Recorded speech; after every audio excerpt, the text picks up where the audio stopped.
Hello everyone, chemical bonding series को continue कर रहे थे and this is lecture number 10 है।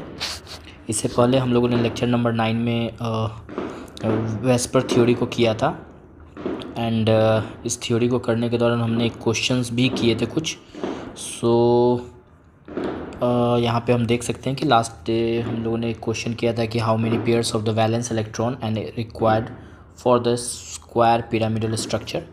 तो इसका आई होप कि आप लोगों ने इसका आंसर किया होगा। सो इसका आंसर है 5 bond theory, valence bond theory. अब ये वैलेंस बॉन्ड थ्योरी की ज़रूरत क्यों पड़ी है, वीबीटी कहते हैं इसको शॉर्ट में। तो वे वैलेंस बॉन्ड थ्योरी की ज़रूरत हमको, सबसे पहले हम इसके 3 क्वेश्चंस को करेंगे। सबसे पहले क्या करेंगे, वाई नीड, मतलब एक्चुअली वैलेंस बॉन्ड थ्योरी की ज़रूरत एक्चुअली हम लोग को पड़ती क्यों, तो इनकी नीड क्यों है। दूसरा इसका पॉस्टुलेशन। थर्ड क्वेश्चन पूछेंगे इसके लिए कि इसमें ओवरलैपिंग जो हम लोग इन लोग के ओवरलैपिंग के देखेंगे, इन दोनों के आपस में ये ओवरलैपिंग कैसे करके बनाते हैं, बॉन्ड कैसे फॉर्मेशन करते हैं। फिर इसमें हम सिग्मा और पाई बॉन्ड्स के जो बॉन्ड्स बनते हैं उनके बारे में, यानी कि हम लोग सबसे पहले स्टार्ट करेंगे वाई नीड, इनकी एक्चुअली ज़रूरत क्यों पड़ी। तो इससे पहले हम लोगों ने एक छोटा सा वेस्पर किया था और एक याद होगा आप सबको कि हम लोगों ने एक लेविस का हमने थ्योरी को पढ़ा था, लेविस के ऑक्टेट थ्योरी को, जिसने लेविस क्या कहते थे कि जितने भी मॉलिक्यूल्स बनते हैं या जितने भी कंपाउंड्स बनते हैं उन सब में आपस में क्या होता है, उनके एग्जिस्टेंस के लिए रिस्पॉन्सिबल कौन होता है, उनके आउटर मोस्ट शेल में नंबर ऑफ जो इलेक्ट्रॉन्स होते हैं वो रिस्पॉन्सिबल होते हैं। मीन्स व्हाट, कि वो ज़्यादा जब वो एक दूसरे को शेयरिंग करते हैं तब जाकर कुछ बॉन्ड्स के फॉर्मेशंस होते हैं एंड देन ये एक तरह के कंपाउंड या मॉलिक्यूल्स तैयार होते हैं। तो पहले हम इसको लेविस थ्योरी लेविस थ्योरी की जो लिमिटेशंस है वो हमारे लिए यहाँ पे उनको ही यहाँ पे इरेडिकेट करने के लिए तैयार किया गया है। सो हम लोग सबसे पहले इसकी बैकग्राउंड समझते हैं सबसे पहले। तो हम लोग थोड़ा सा इसको एज इट इज़ ऐसे लिख सकते हैं कि लेविस थ्योरी हमारे लिए क्या नहीं करेगा, ठीक है। So Lewis theory failed to explain, यहाँ पे मैंने आप लोग के लिए एक नोट टाइप का लिखा है जो लेविस थ्योरी के जो ड्रॉबैक्स थे उनके बारे में, ये क्योंकि यही डिपेंड करता है, इन्हीं चीज़ों के ऊपर डिपेंडेंस है हमारा कि हम वीबीटी को क्यों स्टार्ट करते हैं या वीबीटी की खोज क्यों करनी गई है। सो इससे पहले सबसे पहले मैं 1 बाय 1 करके आपको ये बताता हूँ कि ये एक्सप्लेन कर देता हूँ कि एक्चुअली मैं पहला लाइन क्या लिख रहा हूँ। Lewis theory failed to explain formation of covalent bond. सबसे पहले लेविस थ्योरी सिंपली हमें क्या बताता था, सिर्फ वो एक ये सिंपल हमसे एक्सप्लेन ये कर दिया कि वो कौन सी बॉन्ड कौन कितना किसको शेयर करता है, शेयर करने के ऊपर एक दूसरे से बॉन्ड के फॉर्मेशंस होते हैं। बस ये उन्होंने बस इतना ही एक्सप्लेन करके रखे। Second one, Lewis theory does not explain why molecules how different bond dissociation enthalpy and bond length. Lewis जो थ्योरी थी वो हमें ये भी नहीं बता पा रही थी कि बॉन्ड डिसोसिएशन इंथैल्पी एक्चुअली होती क्यों है। यानी एक ही कंपाउंड बना रहे, अगर हमने एच बनाया है ना, मैंने ना H2 का फॉर्मेशन किया या वो F और F यानी F2 के फॉर्मेशन किया, तो ये तो मुझे पता है कि ये दोनों ने एक एक इलेक्ट्रॉन के शेयरिंग करके एक दूसरे से मिलकर ये बन गया। लेकिन ये एक्सप्लेन नहीं कर पा रहे कि दोनों को जब हम बॉन्ड को डिसोशिएट करना चाहें, अगर हमने चाहा कि FF को अलग अलग सेपरेट करना, तो ये नहीं बता पा रहे हैं कि वो कितना एनर्जी इनको दिया जाएगा जिससे कि ये एक दूसरे से डिफरेंट हो जाएंगे या अलग हो जाएंगे। साथ ही साथ ये भी नहीं बता पा रहे हैं कि H के बीच में जो लगने वाला जो डिस्टेंस है, यानी डिस्टेंस यानी बॉन्ड, इसके जो बॉन्ड के जो लेंथ है, ये बॉन्ड लेंथ कितना ज़्यादा होगा, इनको कैसे मेजर करेंगे, या पिकोमीटर में मेजर करते हैं, फेम्टो में करते हैं, नैनो में करते हैं, किस में करते हैं और कितना है इन दोनों के बीच में, वो भी एक्सप्लेन नहीं कर पा रहे थे। Third one, Lewis fail to explain the shape of polyatomic molecules. अब ये शेप भी नहीं बता पा रहे थे। पॉलीएटॉमिक अगर कहने की बात है, जैसे SF6, ये इन सब के अपने ये लेविस फेल्ड हो जा रहे थे कि इनका शेप कैसा होगा।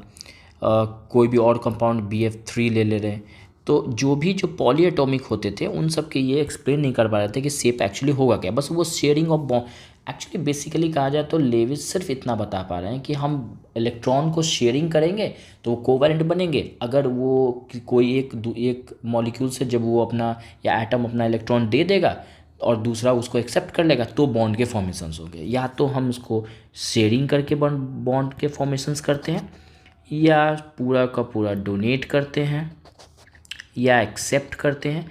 इन्हीं 3 रीजन से हम क्या कर सकते हैं, बॉन्ड्स बनाते हैं या कंपाउंड्स फॉर्म करते हैं। बस ये उन्हीं के ऊपर काम कर देते हैं।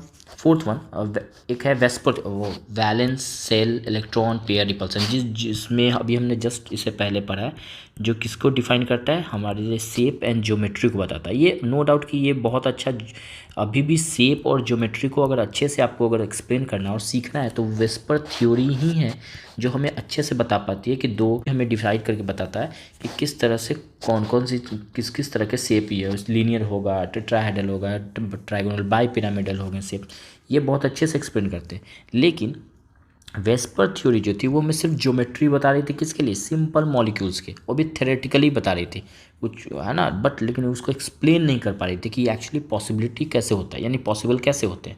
सो ये कुछ बेसिक से ड्रॉबैक्स हैं जो हमें लेविस थ्योरी के जो ड्रॉबैक्स हैं इनको देखकर मुझे समझ में आया हम लोगों को कि ये काम कर नहीं पा रहे हैं। इसलिए अब हमें ज़रूरत पड़ी किनकी, तो वीवीटी की, यानी कि वीवीटी की जो ज़रूरत है वो हम कहाँ से स्टार्ट कर सकते हैं, सोच सकते हैं।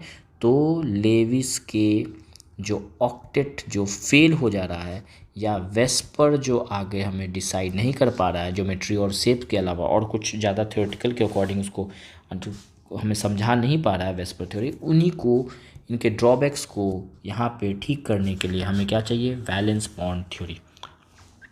सो सबसे पहले एक लाइन के लिए समझते हैं कि ये किन्होंने इसको एक्सटेंड किया था, यानी किन्होंने इसको इनिशिएट किया था। लिखेंगे it is initiated by 2 scientist हैं, एक का नाम है हिटलर एंड लंदन, 1927। ये 2 पर्सन है, हिटलर और लंदन, और ये दोनों साइंटिस्ट मिलकर इस वीबीटी को इन्होंने इंट्रोड्यूस किया था। सो कुछ बेसिक से चीज़ हैं जो उनको पहले हम लिखते हैं कि एक्चुअली ये क्या कुछ ऐसा है जो हमें बताते हैं कि ये काम कैसे करता है। तो इनके पोस्टुलेशंस भी होंगे, तो पोस्टुलेशंस को पहले देखते हैं कि पोस्टुलेशंस क्या कहता है। ब्लैक कलर लेते हैं, तो हम लिखते हैं पहले पोस्टुलेशन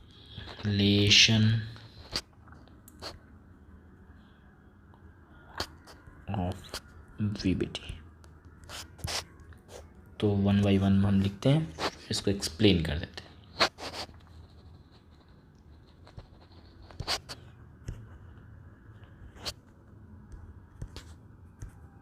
1 बाय 1 स्टार्ट करते हैं इसको सीखना कि कैसे काम करता है। पहला हमने पोस्टुलेशन में क्या लिखा है, covalent bonds is formed overlap of valence atomic orbital. अब ये वैलेंस एटॉमिक ऑर्बिटल्स के ऊपर कैसे फॉर्म करता है इसको पहले हम सीखते हैं।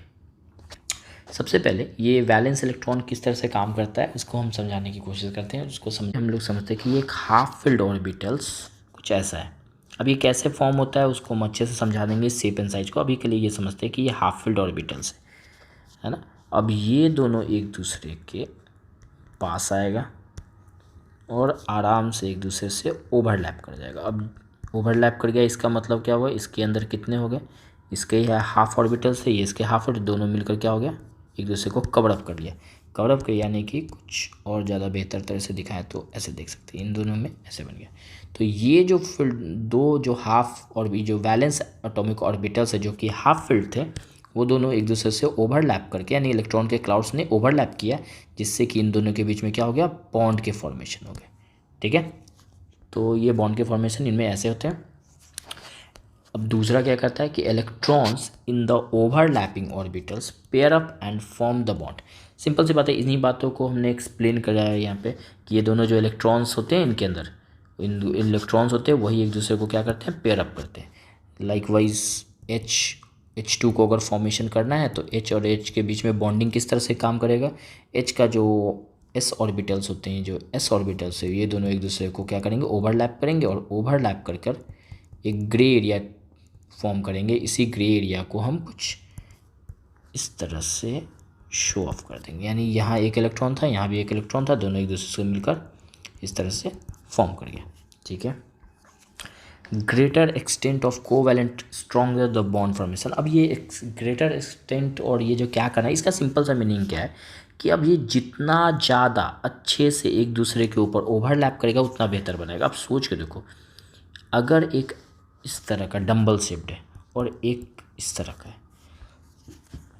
एक ऐसा है, एक ऐसा ऑर्बिटल है, एक ऐसा है, ऐसा है, तो जो जितना बेहतर एक दूसरे से क्या होगा, क्लक करेगा, दोनों एक दूसरे से जितना जल्दी अच्छा से मिलेगा, वो उतना बेहतर क्या होगा, फॉर्मेशन करेगा।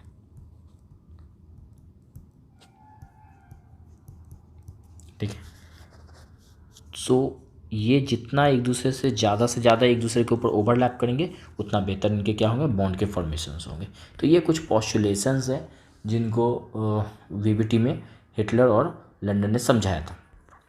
एक बार फिर से करते हैं। कोवैलेंट बॉन्ड का जो फॉर्मेशन होता है वो क्या होता है, हमेशा वैलेंस एटॉमिक ऑर्बिटल्स जो होते हैं उनके कारण बनता है, यानी जिनमें हाफ फील्ड होते हैं, जो भी हाफ फील्ड ऑर्बिटल्स हैं वही फॉर्म करेंगे क्या, कोवैलेंट बॉन्ड फॉर्म करेंगे। दूसरा, उनके अंदर जो इलेक्ट्रॉन्स है वो एक दूसरे को क्या करते हैं, पेयर अप कर लेते हैं, यानी इनके पास एक है, इनके पास हाफ है, इनके पास हाफ है, दोनों जो हाफ फील्ड ऑर्बिटल्स के जो इलेक्ट्रॉन्स है वो आपस में पेयर अप कर लेंगे एंड फॉर्मेशन होगा बॉन्ड का। और जितना ज़्यादा बेहतर एक दूसरे के पास कंपैटिबिलिटी शो करेंगे, दोनों एक दूसरे के ऊपर ओवरलैप करेंगे, ज़्यादा से ज़्यादा उन दोनों को मिलकर ज़्यादा अच्छा बॉन्ड फॉर्म करेंगे। तो ये एक बेसिक सा चीज़। अब इसी को आगे ऐसे, सबसे पहले समझते हैं shape of orbitals. Shape of orbitals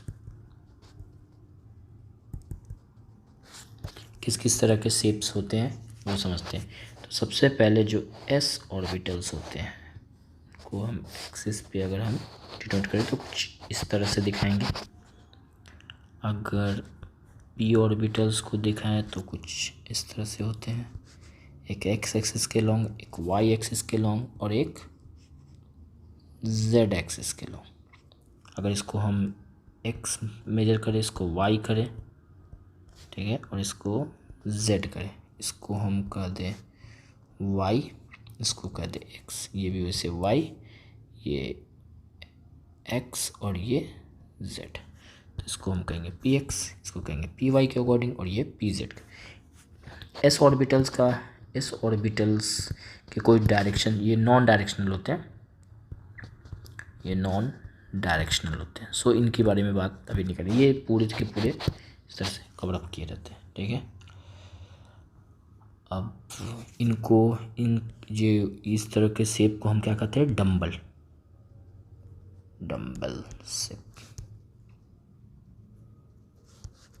ठीक है, इन वाले को स्फेरिकल शेप करते हैं।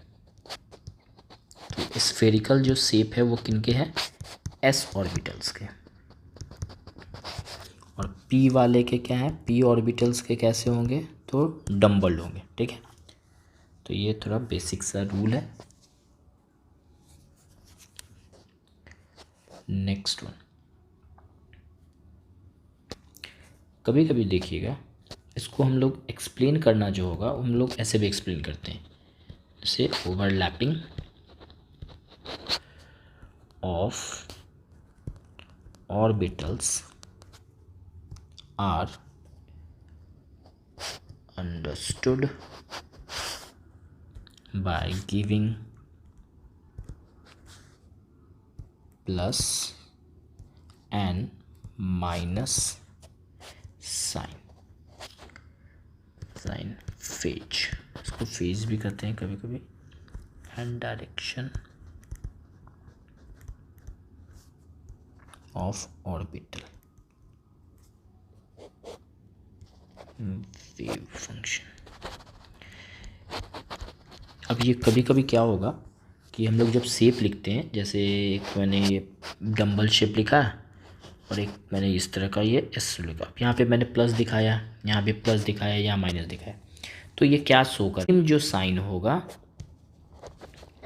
Sign equal to bond formation. यानी अगर बॉन्ड फॉर्मेशन को दिखाना है तो हमको क्या दिखाना पड़ेगा, ये से ये मैंने प्लस और प्लस दिखाने से बेहतर क्या है कि ये दोनों एक बाद में जाकर क्या करेंगे, बॉन्ड फॉर्मेशन करेंगे। लेकिन बस इसी को अगर हमने ऐसा दिखाया, यहाँ दिखाया माइनस और यहाँ दिखा दिया प्लस, तो ये डिफरेंट साइन है, तो ये कभी भी फॉर्मेशन बॉन्ड फॉर्मेशन नहीं करेगा।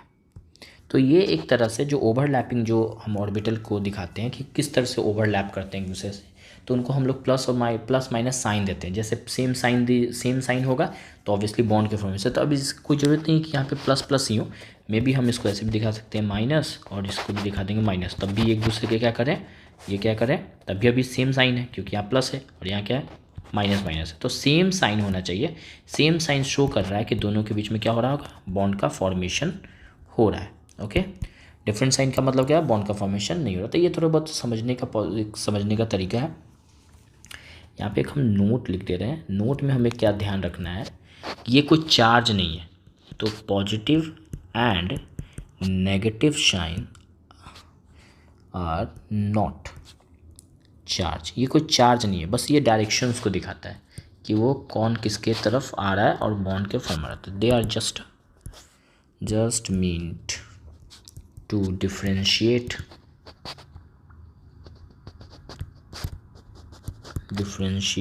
the lobe of an orbital। अच्छा, एक वर्ड आया और लोब कहने का मतलब कुछ खास नहीं, बस ऐसे जो हमने ये जो ओरिएंटेशन है इस तरह का, जैसे इस तरह से ये जो कर्व लाइन है, इसको और इसको, इन सबको हमने लोब कहते हैं। सो ऐसा कुछ नहीं, इसी लोब के अंदर पे तो हमने एक जगह प्लस और एक जगह माइनस लिखा है, ठीक है। सो ये कुछ ज़्यादा कुछ खास ऐसी चीज़ नहीं है, बस इसका जब फॉर्मेशन में याद रखने की चीज़ है। Formation of bond are due to orbital overlap. अब यहाँ पे जो भी बॉन्ड्स बनते हैं, जो भी बॉन्ड मतलब सिर्फ किसके कारण होता है, ओवरलैपिंग किसके कारण होता है, ऑर्बिटर के, यानी कि ऑर्बिटल्स का ओवरलैपिंग होता है तभी जाकर बॉन्ड के फॉर्मेशन होते हैं। इससे पहले लेविस ने क्या कहते थे, लेविस कहते थे कि शेयरिंग ऑफ बॉन्ड्स, जब इलेक्ट्रॉन्स शेयरिंग होते हैं तभी बनते हैं वो बॉन्ड्स बनते हैं। ऐसी बात नहीं है यहाँ पे। और कैसा ऑर्बिटल होना चाहिए, हाफ फिल्ड ऑर्बिटल होना चाहिए, हाफ फिल्ड ऑर्बिटल्स। तो ये भी हम याद रख सकते हैं। इसके आगे हम लिखना हो तो नोट्स बनाना हो तो ऐसे करके लिख सकते हैं कि formation of bonds are due to half filled orbitals, ठीक है। सो ऐसे करके हम लोग समझ सकते हैं।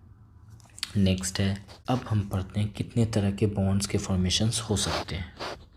तो टाइप ऑफ ओवरलैप। अब ये ओवरलैप कैसे कैसे होते हैं सो हम देखते हैं।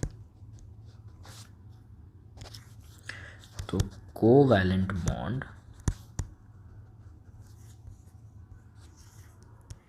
दो तरीके से ओवरलैप करके बनते हैं। एक होता है सिग्मा बॉन्डिंग, इसको क्या पढ़ोगे, सिग्मा। इसको क्या पढ़ना है, पाई बॉन्ड्स। तो इनको सीधे कहेंगे लैटरल या पैरेलल ओवरलैपिंग या साइडवे ओवरलैपिंग। इसको कुछ भी कर सकते हैं, लैटरल, पैरेलल, साइडवे ओवरलैपिंग। मतलब साइडवे कहने का मतलब क्या होता है, सो हम इसको एक्सप्लेन कर देते हैं। फिर इसको कह सकते हैं एक्सियल ओवरलैप, एक्सिस के ऊपर होता है। या इसको हम कह सकते हैं हेड टू हेड या हेड ऑन ओवरलैपिंग। क्या क्या कह सकते हैं सो हम एक्सप्लेन कर दे रहे हैं। नहीं तो इसको कहेंगे एंड टू एंड ओवरलैपिंग, ठीक है। और भी जा कर सकते हैं तो न्यूक्लियर, चाहे ये एक्सिस, तो एंड टू एंड ओवरलैपिंग, ठीक है, इतना कह सकते हैं। इसको भी हम में से कह सकते हैं लैटरल, पैरेलल, साइडवे ओवरलैपिंग या इसको पैरेलल ओवरलैपिंग। तो ये इस तरह से हम लोग एक्सप्लेन कर सकते हैं कि अगर सिग्मा बॉन्ड्स को कहा जाए तो इस सिग्मा बॉन्ड्स जो फॉर्मेशन होता है वो किस किस तरह से हो सकता है, एक्सिस के अलॉन्ग हो सकता है, या तो हेड टू हेड हो सकता है, या एंड टू एंड। ये इसे कहने के तरीके हैं और कुछ खास नहीं, बस कैसे होते हैं। सो जैसे हम लोग इस तरह की जो ओवरलैपिंग करते हैं इसी को हम क्या कहेंगे, एक्सियल। अब ये एक्सियल क्यों, क्योंकि हम यहाँ पे एक्सिस के अलॉन्ग, अब ये एक्सिस है, एक्सिस के अलॉन्ग जो है ये हो रहा है, ठीक है। अदरवाइज़ इसको हम ऐसे भी एक्सप्लेन कर सकते हैं, हेड टू हेड, यानी इस तरह से ओवरलैपिंग, ठीक है, या एंड टू एंड जो कह ले। और इनमें कैसा होगा, इनमें हमेशा कैसा होगा, पैरेलल होगा, एक दूसरे के लोग क्या होंगे, पैरेलल होंगे, फिर एक दूसरे से क्या होंगे, मीट करेंगे। तो इनको हम लोग एक्सिस के अलॉन्ग होते हैं, एक्सिस के ऊपर नीचे होते हैं, ठीक है। तो ये साइड वाइज या पैरेलल ओवरलैपिंग कहलाते हैं, ठीक है। Of sigma bonding. अब सिग्मा बॉन्ड्स के जो फॉर्मेशन होते हैं वो किस किस तरह से ओवरलैपिंग हो सकते हैं। तो सबसे पहले लिखते हैं एसएस ओवरलैपिंग। अगर हम एसएस ओवरलैपिंग करें तब भी हमको क्या मिलेगा। अब एस कैसे बताए थे, स्फेरिकल वाला। तो स्फेरिकल शेप में अगर जो हम लोगों ने एक्सप्लेन किया था वो उस तरह से मूव करेगा तो भी बन सकता है, फिर नहीं तो होगा एस पी भी होता है, एस पी ओवरलैपिंग होगा तब भी हम क्या बनेंगे, सिग्मा बॉन्डिंग बनाएंगे। जैसे एक एस और ये पी, तो हम इसको क्या कहेंगे, S P overlapping. Third one P P overlapping भी होता है। पी पी ओवरलैपिंग किस तरह से होता है, तो इसको समझने के लिए थोड़ा सा हम लोग ऐसे समझ सकते हैं, ऐसे ये पी और ये पी। लेकिन हो रहा इसमें, अब ध्यान देने वाली बात क्या है, इसमें जो भी ओवरलैपिंग हो रहा है जो सिग्मा को फॉर्म कर रहा है वो सब के सब हम देख सकते हैं क्या कि सब एक्सिस के ऊपर है, एक्सिस के अलॉन्ग है ना। तो हर हाल में फॉर्मेशन किसका अगर करना हो, सिग्मा बॉन्ड्स का फॉर्मेशन करना हो, तो हमेशा हमको क्या ध्यान देना होगा कि हम हमेशा क्या करेंगे, एक्सिस के अलॉन्ग ही ओवरलैपिंग कराएंगे। पैरेलल किसी भी हर हाल में लैटरल या पैरेलल ऐसा नहीं करा सकते किसकी बॉन्डिंग के लिए, सिग्मा बॉन्डिंग के फॉर्मेशन के लिए। हमेशा जब भी होगा एक्सिस के अलॉन्ग है। तो ये तीन ऐसे पोजीशंस है जिससे कि हमें सिग्मा बॉन्ड्स के फॉर्मेशंस को शो करता है। या तो एस एस ओवरलैपिंग करेंगे या तो एस पी, नहीं तो P P. Okay, next one. अब एक और काम करते हैं, अब एक एक को एक्सप्लेन करते हैं कि एस एस ओवरलैपिंग को कैसे कैसे हम डिनोट कर सकते हैं। तो सबसे पहले लिखते हैं ओवरलैपिंग्स के जो एग्जाम्पल्स है। सो जैसे हम लोग एग्जाम्पल के तौर पे ले सकते हैं, जैसे है H2 सबसे अच्छा एग्जाम्पल है, इसको आराम से समझा जाता है। इसमें 1s होता है और एक को हम अब ये 1s1, ये 1s1, ये एक H का पार्ट है और ये दूसरे H का पार्ट है। दोनों को हमको मीट करा कर क्या बनाना है, H2 बनाना है। तो ये दोनों मीट कैसे करेंगे, ये पास आएगा, दूसरा इसके पास आएगा, एंड देन एक दूसरे के ऊपर ओवरलैपिंग करेगा, एंड देन ये जो ग्रे एरिया है ये कैसा दिखेगा, एक ऊपर की तरफ डायरेक्शन और एक नीचे की तरफ डायरेक्शन। इनके जो हाफ हाफ जो है ये दोनों में डायरेक्शंस बनेंगे और ये इस तरह से ओवरलैपिंग करेंगे और बनाएंगे। सो एक एग्जांपल ये हो सकता है। दूसरा एग्जांपल हम क्या ले सकते हैं, किसके लेंगे, एस पी ओवरलैपिंग के लिए। एस पी ओवरलैपिंग का भी हम क्या कर सकते हैं, एग्जांपल कर सकते हैं। जैसे सिंपल है HCl के ओवरलैपिंग, HCl में भी हम कर सकते हैं। H किस कैसा दिखेगा, 1s1 दिखेगा, लेकिन Cl 1s2 2s2 2p6 3s2 3p कितना, क्लोरीन कितना होता है 17, तो 2 4 6 2 8 10, 2 और 4 5 5 होगा। अब इसके जो ओवरलैपिंग, इसके लास्ट के जो हम हाफ, क्योंकि ये सारे तो ऑलरेडी क्या है, फिल्ड है, ये तो फिल्ड है। और बॉन्ड का फॉर्मेशन कैसे होता है, हाफ फिल्ड ऑर्बिटल से। तो पी में ही है एक स्पेस खाली है जी। तो ये 2 2 4 और 1 5, तो ये जो 1s के हैं 1s1 और ये लास्ट के जो ये है, ये दोनों आपस में क्या करेगा, s और p ऑर्बिटल ओवरलैपिंग करेगा, यानी कुछ ऐसा, यानी s और ये p। तो इसको क्या कहेंगे, sp ओवरलैपिंग।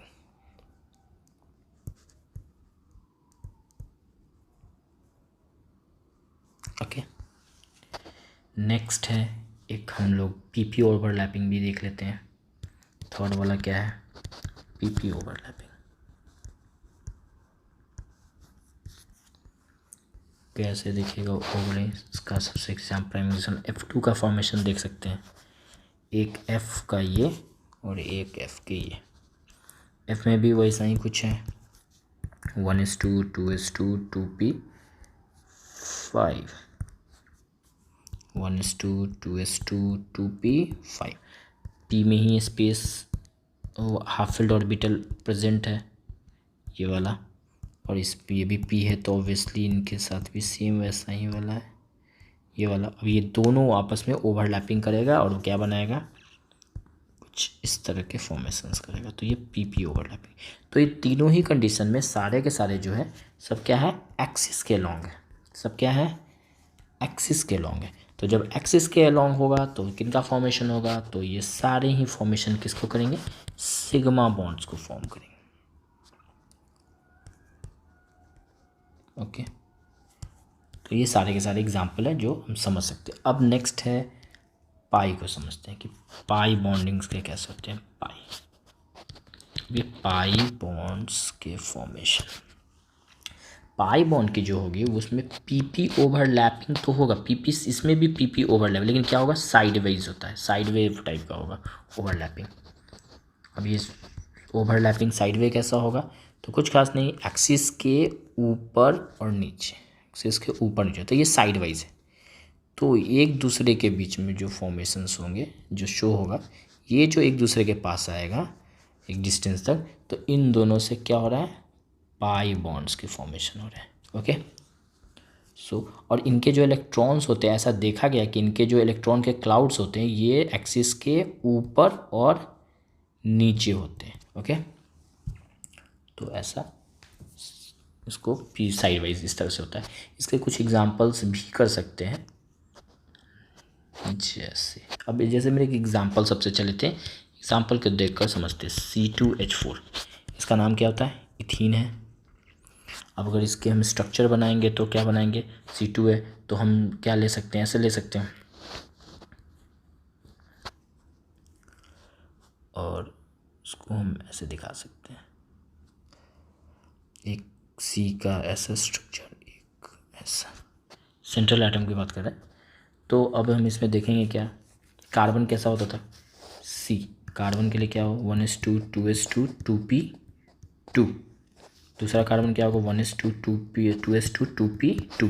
p में कितना है, 2, p को हम कैसे देख सकते हैं, ऐसे 1 2, और इसका क्या देखेंगे, 1 2। तो इसमें पीपी ओवरलैपिंग होता है लेकिन साइड वाइज होता है। तो अब इनको जब हम पास लाएंगे, जब एक दूसरे को हम पास लाएंगे तो हम देखते क्या है कि ये वाला जो पास है ये दोनों एक दूसरे के ऊपर कंप्लीट ओवरलैपिंग करेगा, तो ये क्या बनाएगा, सिग्मा बॉन्ड बनाएगा। लेकिन इनको ध्यान से देखो, ये क्या पास आएंगे क्या, ये इन दोनों तो इजली कंपैटिबल है, आराम से आ सकते हैं, लेकिन ये तो बिल्कुल क्या होंगे, एक दूसरे के सामने ऐसे रहेंगे, तो ये एक्सिस के ऊपर नीचे बनते हैं। तो ये जो ऊपर नीचे वाले जो हैं इन्हीं को ही हम क्या कहेंगे, पाई ओवरलैपिंग। और हम लोग स्ट्रक्चर को याद रखें तो स्ट्रक्चर कुछ ऐसा बनाते थे, तो जिसमें हम कहते थे कि एक बॉन्ड जो है वो क्या है, सिग्मा है, और दूसरा क्या है, पाई है। इसको ऐसे काउंट नहीं कर लेना है कि ऊपर में एक जैसा बन रहा है और एक नीचे भी बन रहा है, नहीं, दोनों को मिलाकर ही हम एक ही बोलेंगे, एक ही नाम देंगे। क्या नाम देंगे, पाई, ओनली पाई। इसलिए डबल बॉन्ड बन रहा है तो उसमें एक सिग्मा और एक पाई होता है। ओके, सो एक एक एग्जांपल है। अब इसी से रिलेटेड स्ट्रेंथ पढ़ लेते हैं कि स्ट्रेंथ कैसे किसको डिनोट करेंगे, कौन कितना ज़्यादा पावरफुल है, कौन कितने अच्छे बॉन्ड्स फॉर्म करेंगे। तो स्ट्रेंथ ऑफ उसकी बात करें तो ऑलवेज सिग्मा बॉन्ड्स जो होते हैं ज़्यादा पावरफुल होंगे हमेशा, किससे, पाई बॉन्ड से। ठीक है, सिग्मा बॉन्ड्स कैसे, ये इस तरह कैसे, SS overlapping, SP overlapping, PP overlapping, तीनों ही तरीके से क्या बनता है, सिग्मा बॉन्ड होता है। लेकिन पाई बॉन्ड्स में कैसे फॉर्मेशन होते हैं, सिर्फ साइड वाइज, है ना। और इसको या तो ऐसे लिखो, नहीं तो इसको ऊपर क्लाउड्स बनाओ, नीचे क्लाउड्स बनाओ, किसके, एक्सिस के ऊपर नीचे। ओके, तो इस तरह से ये हम कर सकते हैं।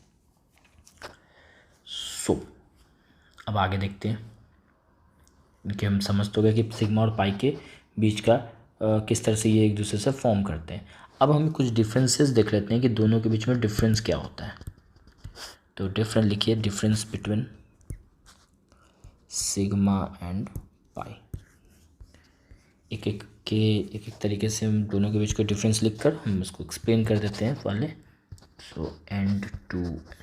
तो मैंने ये कुछ डिफरेंस लिखे हैं दोनों के बीच में। अब इसको एक एक करके हम लोग समझते हैं कि क्या कुछ मैंने लिखा है। डिफरेंस बिटवीन पहले सिग्मा और पाई बॉन्ड्स के बीच में हम क्या समझते हैं। पहला तो लाइन सिंपल है, एंड टू एंड ओवरलैपिंग होता है। एंड टू एंड ओवरलैपिंग करने का मतलब या तो इस तरह से एक्सिस के अकॉर्डिंग बोले, या एंड टू एंड बोलेंगे, या हेड ऑन बोलेंगे जो मैंने ऊपर एक्सप्लेन किया है, या तो इस तरह से ओवरलैपिंग होगी, नहीं तो एस और पी के बीच में होगी, जो भी होगी एक्सिस के लॉन्ग होगी। इसी एक्सिस को हम end to end, head on, है ना, एक्सियल, इसी तरह से ओवरलैपिंग कहेंगे। पैरेलल ओवरलैपिंग की बात करें तो ये कुछ ऐसा ओवरलैपिंग होता था जो दोनों एक्सिस के ऊपर और नीचे होता है। इनके भी क्लाउड्स भी या तो ऊपर दिखेंगे और इनके नीचे।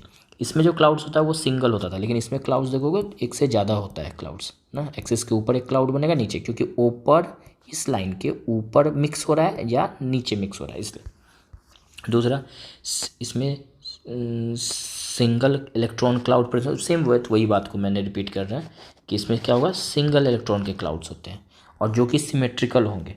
और ना इंटर न्यूक्लियर, ये वर्ड को, ये जो साइंटिफिक वर्ड है इसको समझते हैं। इंटर न्यूक्लियर एक्सिस कहने का मतलब ये इस एक्सिस की बात कर रहे हैं, ये इसके अलॉन्ग दोनों मिक्स होते हैं ना, इसलिए इसको। और इसमें क्या होता था, दो क्लाउड होते थे, ऊपर और नीचे, क्योंकि ये साइड वाइज ओवरलैपिंग करते हैं। ओके, ऑब्वियसली सिग्मा बॉन्ड ज़्यादा पावरफुल होता है किससे, पाई बॉन्ड से, तो इसलिए ये स्ट्रॉन्गर बॉन्ड्स बनाएंगे, ये ज़्यादा स्टेबल होगा और ये इंडिपेंडेंट एग्जिस्ट करेगा, ये आसानी से एग्जिस्ट करते हैं। अब क्या करते हैं, इन 5 वाले पॉइंट को और ये जो 6 वाला पॉइंट है, इसके नीचे के दो 6 और 7 वाला, इनको अच्छे से समझते हैं। पहले ऊपर वाला तो ये इस ऑलरेडी स्ट्रॉन्गर है, सिग्मा से स्ट्रॉन्गर होता है, ये वीकर होंगे। सेम में मोर स्टेबल होगा, ये लेस स्टेबल होगा। ये इंडिपेंडेंटली ये एग्जिस्ट करता है। कैसे एग्जिस्ट करता है, इसका मतलब क्या है कि मिनिमम जब भी आप कभी भी बॉन्ड के फॉर्मेशन करोगे तो मिनिमम एक जो बॉन्ड फॉर्म होगा, जो बॉन्ड फॉर्मेशन होगा, सबसे पहले जो भी होगा वो क्या होगा, सिग्मा बॉन्ड ही फॉर्म होगा। यानी अगर आपने कहीं भी सिंगल लाइन लिखा है, किसी भी सिंगल के साथ लाइन लिखा है, सिंगल ऐसे बॉन्ड खींचा हुआ है, कैसे भी लाइन खींचा, तो इसमें ये हमेशा किसको डिनोट कर रहा है, सिग्मा को कर रहा है। यानी हम जब भी फॉर्म करते हैं तो सिग्मा बॉन्ड फॉर्म करते हैं, पाई नहीं। पाई सब्सिडरी हो जाता है, मतलब एक के बाद दो लाइन खींचे गए तो एक पहला सिग्मा होगा और इस सिग्मा को छोड़कर दूसरा जो कुछ भी होगा वो क्या होगा, पाई होगा। ये होता है, तो इसलिए सिग्मा, जो पाई बॉन्ड्स होते हैं वो हमेशा किससे, सिग्मा बॉन्ड के बाद ही फॉर्म होते हैं।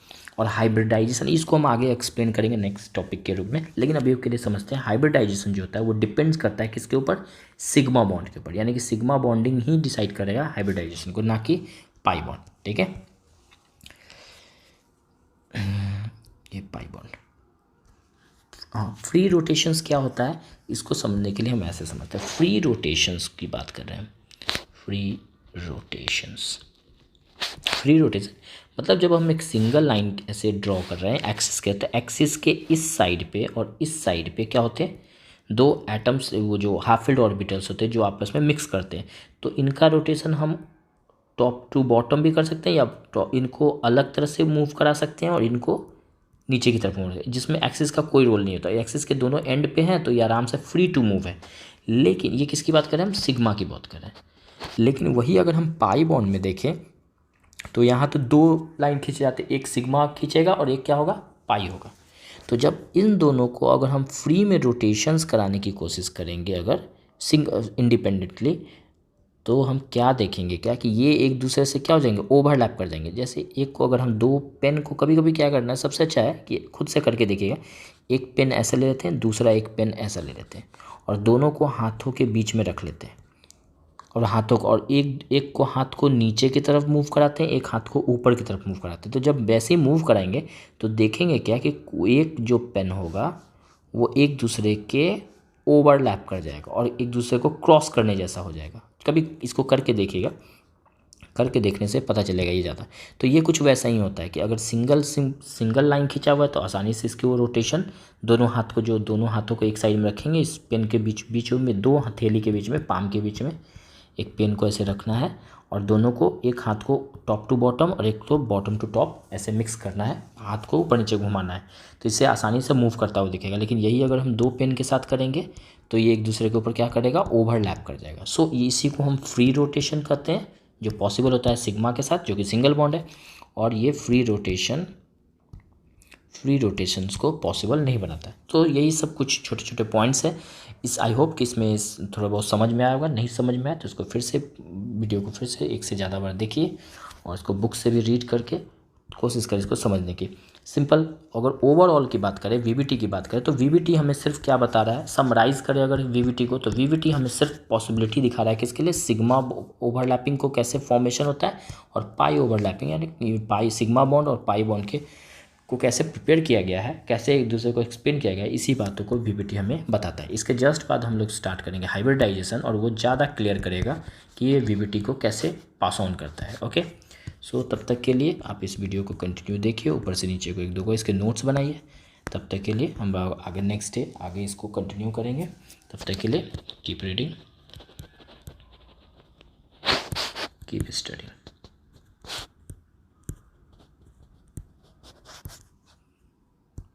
Thanks.